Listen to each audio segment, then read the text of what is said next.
We finally have a president who's rethinking what the numbers should be. And I would say this is one of the most important aspects of being literate and knowledgeable about debating immigration policy in our country, because it's all about the numbers. It's about the deliberate overwhelming of what used to be an orderly immigration enforcement system in our country. It's not just about the physical borders. That's one key and crucial aspect.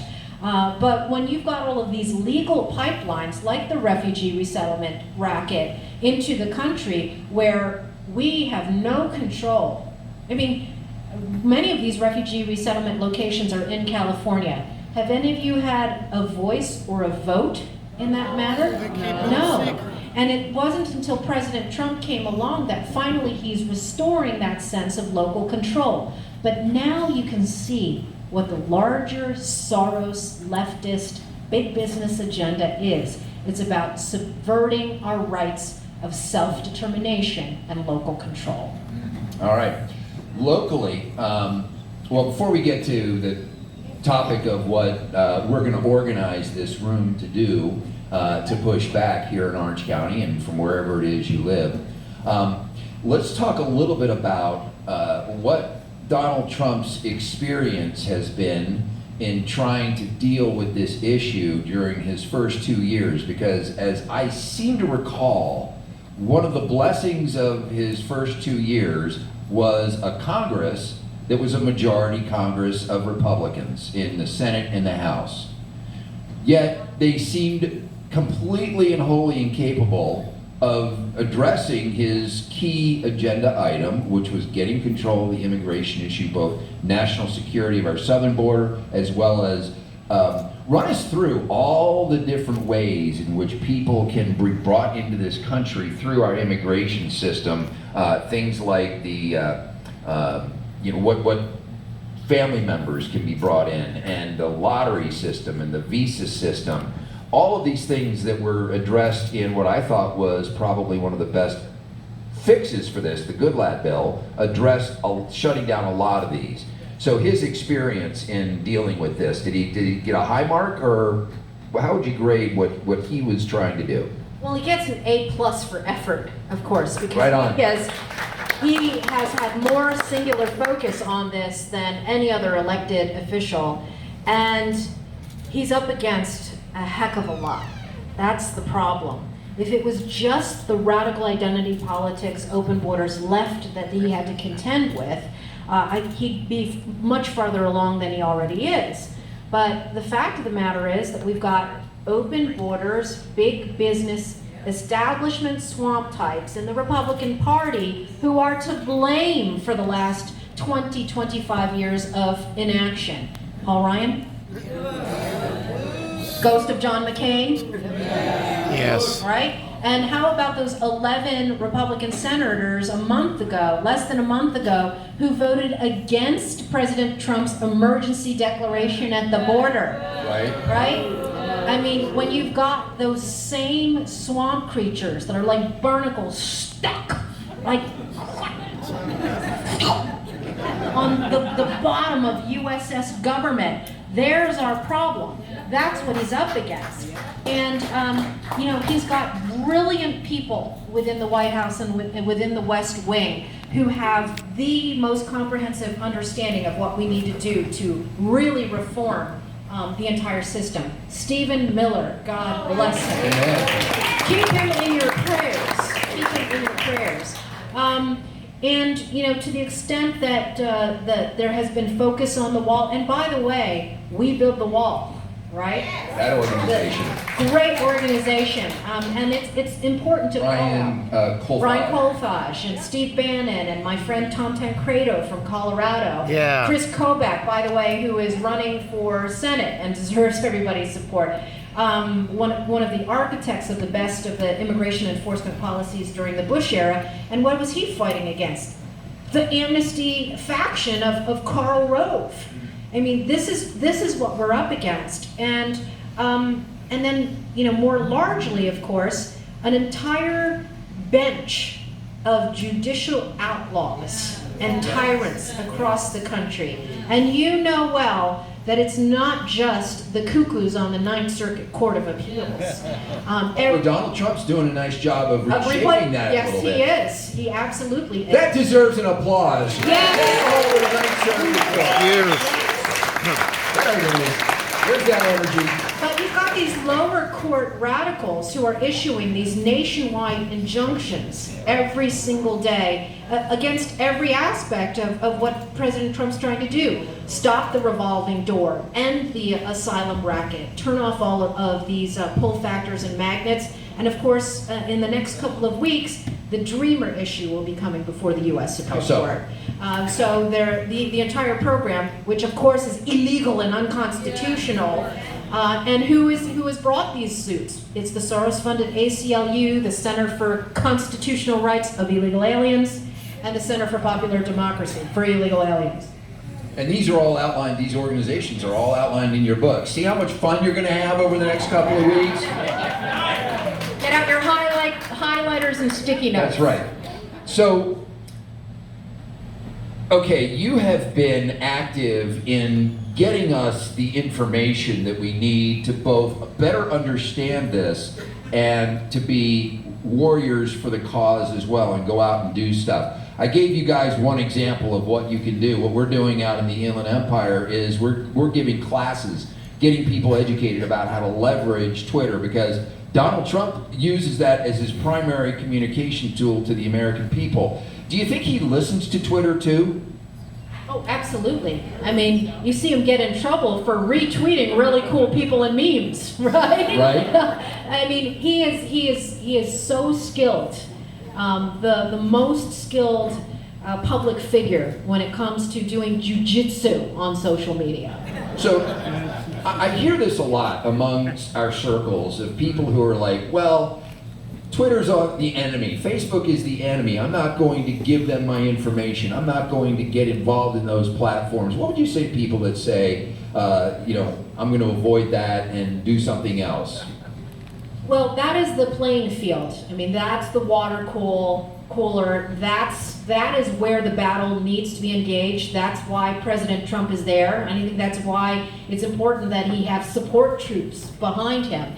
And, I talk about the war on free speech and how it intersects with the war on borders and war on sovereignty. It's all of a piece. But the more of us that are on there, the harder. It's like playing whack-a-mole, right? If we are there in numbers. And, I've talked about how Cory Booker calls himself Spartacus. Oh no, you and I, we're Spartacus. We're Spartacus, and absolutely. That's why we need to be on there. At the same time, as people are kicked off, we need to support them as well. And I talk about in the book how many of my friends and allies, as I was putting the manuscript and getting it ready to go to the printer, had the plug pulled from them on social media.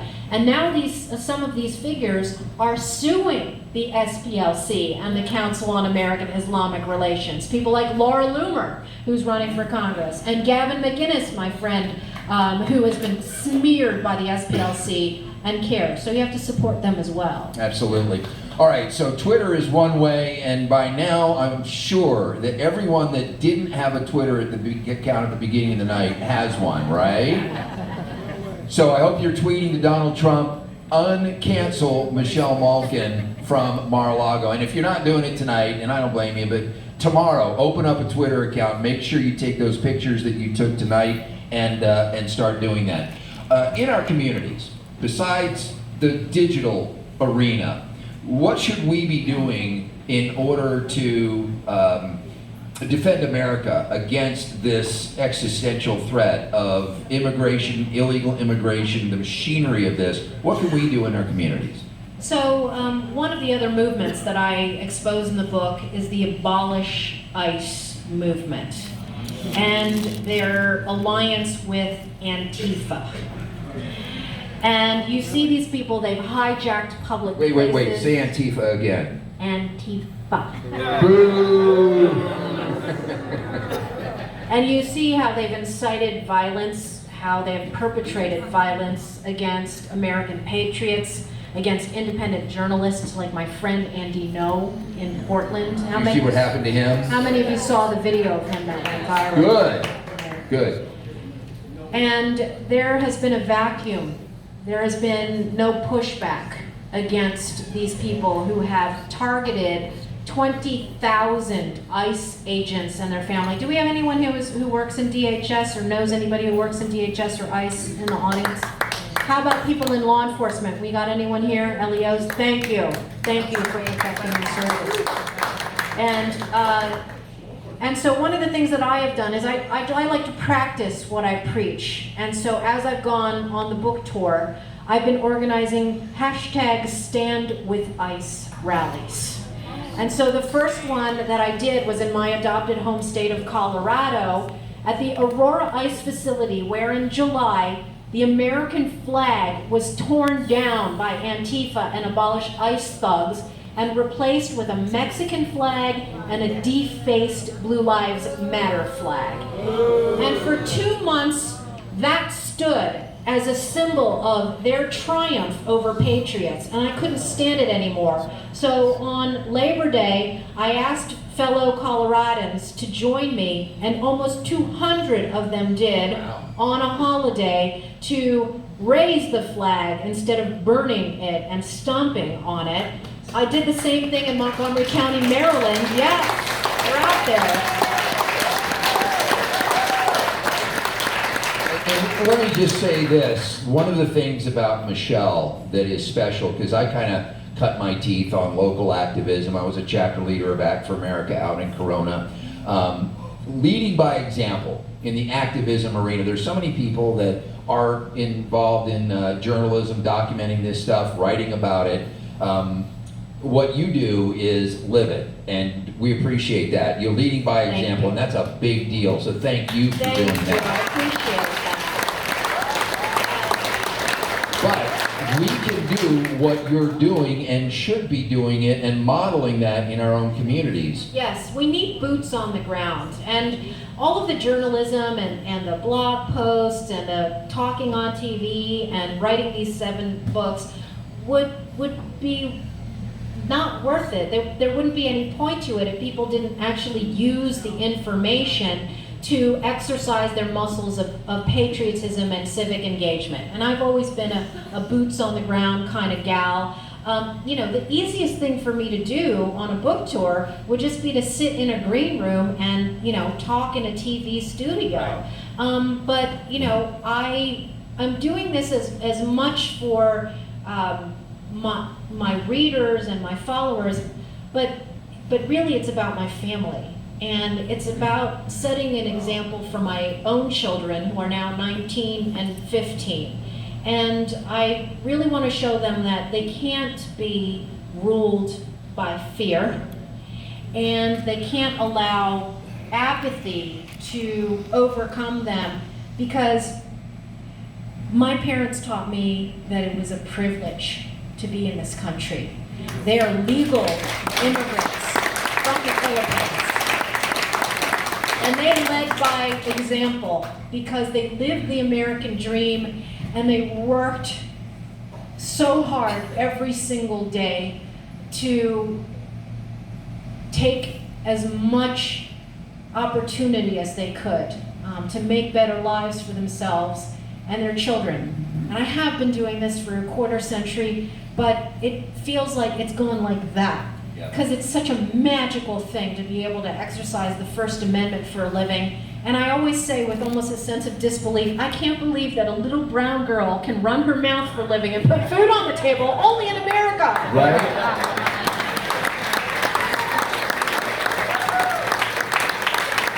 And thank you for doing that. If we don't get this right, if we don't start modeling what you're doing in our own communities, if we don't turn events like this into activism in our own communities and in our neighborhoods, what's at stake? The survival of this country. I mean, that's what it is. And, you know, it's often said that each election cycle is the most important one in our history and our lifetimes. But I really do believe, especially when you look at how vile and vicious and violent the left has become, from now until election day, remind yourself about what's at stake here. And also, this is very important, I've stressed this everywhere I've gone. President Trump can't do this alone. That's right. All politics is local. It matters down ballot.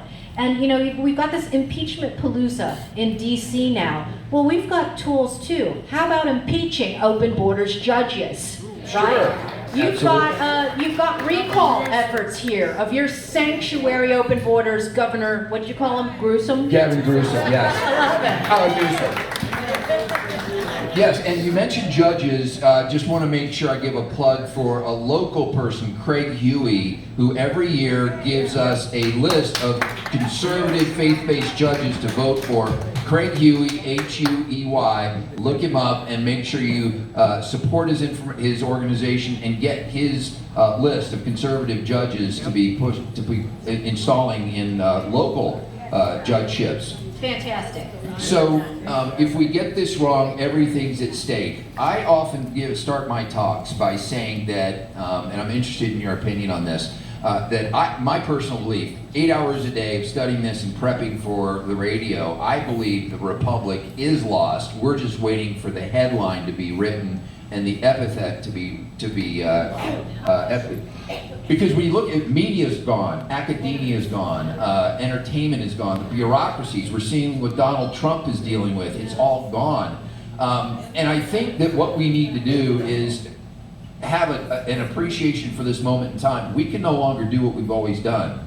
We've got to change what we're doing now in order to preserve the Republic. I believe we need Revolution 2.0, and not in the sense of Revolution 1.0, but we need to start doing what needs to be done in order to bring back the Republic, or it will be lost permanently under President Trump's second term. What do you think about, how do you view that thought? All is not lost. Look at us here, right? Right on. Look at Salem Radio. Thank goodness. You know, I've been on tour and Beacon of hope. It totally. And conservative talk radio has been a mainstay for the last 25 plus years. Isn't it amazing And how the Christian. left cannot succeed commercially with their version of talk radio, Air America? Does anyone remember where Rachel Maddow came from? That's right. The failed Air America with Yep. Al Frankenstein? People not remember that? They can't make a go of it. Right. You guys supporting conservative radio by being here, by listening, by going to advertisers that keep conservative talk radio on the air. Yes. So you're right. We do have hope. And you gotta take Orange County back, people. That's right. Yes. Turn the tide. Yeah, we actually are a targeted area for the Trump campaign, believe it or not. Brad Parscale says that there are seats in this area that they are going to be targeting, and there's a lot that we can do in the next election cycle. It was California that dialed over, it was like millions of calls into those swing states that Brad Parscale guided the campaign up through in 2016. So there's a lot we can do here, contributing to some of those other candidates outside this state would be a start. And remember that George Soros, of course, it looks like chaos, but in fact, those people are very disciplined, and I will give them this. They went after district attorneys across the country. That's right. They went after secretaries of state. I did a documentary about what they did in Colorado called Rocky Mountain Heist.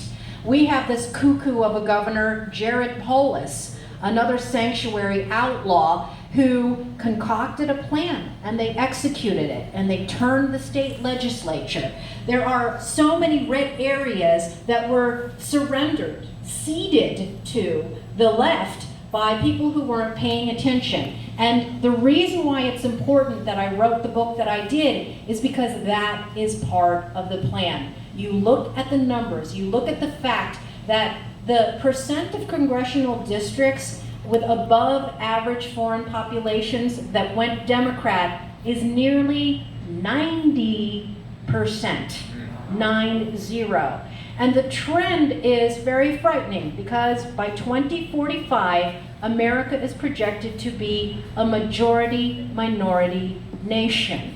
We have to rethink who we're letting in, not just who's coming across the border illegally, but every other legal pipeline, and ask who, how many, and why.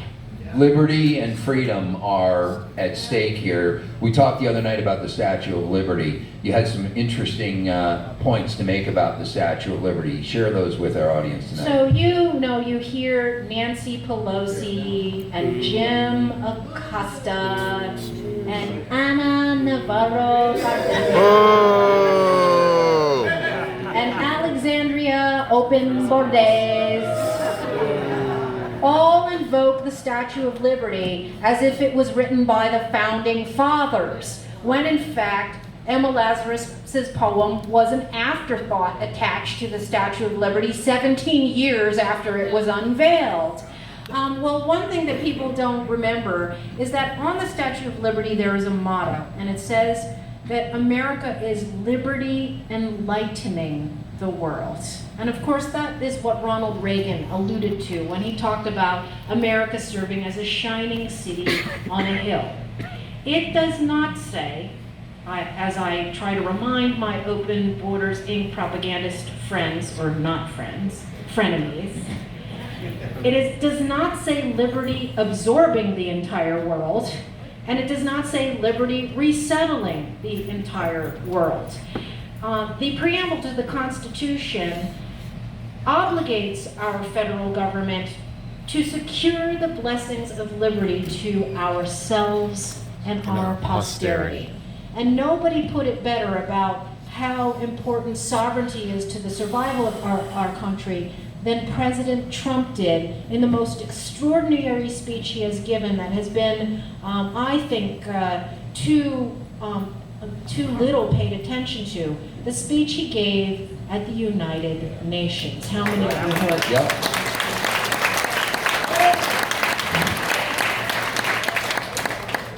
You can find that and retweet it on your brand new Twitter account. So many things to tweet, so little time. Judge Brandeis, one of the most famous Supreme Court justices from the 19th century, said the most important political office in the entire country is that of private citizen, because our country uniquely empowers us with political power. And a lot of people say, well, how come, you or other people never run for office? Because you literally do give up political power by becoming an elected official. We have extraordinary political power. We don't understand how to use it, how to wield it. I believe within this is the vision I try and cast at events like this, that within this room exists the talent pool that, if properly organized, could take back California, just the people in this room, if you dedicated yourself to that cause. And I think it's time to rededicate ourselves to the cause of taking up Revolution 2.0 and getting involved and doing what you can. So I hope you've made some new friends tonight. I hope you keep those friends and exchange your Twitter handles. And don't let events like tonight go unproductively into the future. Use this opportunity that we've had to be together, to be with this amazing lady who is leading by example, going out into communities, leading rallies at ICE facilities. We got Border Patrol facilities. You can do the same thing there. Let these people know that they are supported. One of the things, and I don't know if there's anybody here who feels like this, and if you do, raise your hand. Sometimes it can be kind of lonely being a conservative in California, can't it? We do an event, an annual conservative conference out in the Inland Empire, and it amazes me the people that attend that have never attended events like this, who say, I had no idea there were this many people in California that feel like I do. How many of you sometimes feel that way?